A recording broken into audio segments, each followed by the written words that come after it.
धर्मस्थान नाम ही काफी था। पवित्र नगरी, चारों ओर मंदिरों की घंटियां, भजन कीर्तन से गूंजता वातावरण। यहीं रहते थे पंडित केशव, विद्वान, धर्मात्मा। केशव के घर में एक ही तो रत्न था, पुत्री मालती। सुंदरता में अप्रतिम, चेहरा खिले हुए कमल सा। मालती बड़ी हुई, रूप यौवन से परिपूर्ण। देखने वालों की निगाहें ठहर जाती। केशव चिंता में पड़ गए।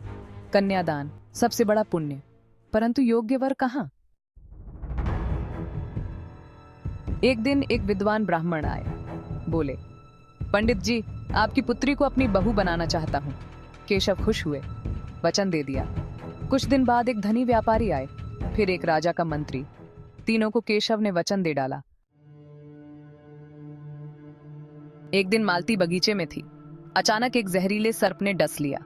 देखते ही देखते प्राण पखेरु उड़ गए। केशव, उनकी पत्नी और बेटे पर दुख का पहाड़ टूट पड़ा। विलाप करने लगे। तीनों वरों को सूचना मिली। तीनों दौड़े आए। देखते ही तीनों बेहोश हो गए। जीवन में पहली बार मौत का भयानक रूप देखा था। पहले वर ने कहा, मैं इसकी अस्थियां लेकर तीर्थ यात्रा पर जाऊंगा। दूसरा बोला, मैं इसकी चिता की राख सदा अपने पास रखूंगा। तीसरा बोला, मैं संजीवनी विद्या सीखकर इसे पुनर्जीवित करूंगा। तीसरा वर निकल पड़ा।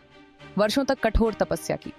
आखिरकार उसे संजीवनी विद्या मिल गई। लौटकर उसने मालती को जीवित कर दिया। मालती फिर से जीवित देखकर सब हर्षित हुए। तीनों वरों में विवाद छिड़ गया। हर कोई मालती को अपनी पत्नी बनाना चाहता था।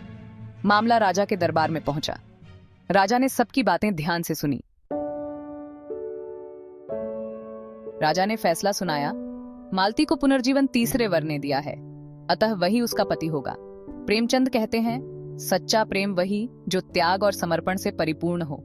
सच्चा प्रेम कभी किसी के साथ अन्याय नहीं कर सकता।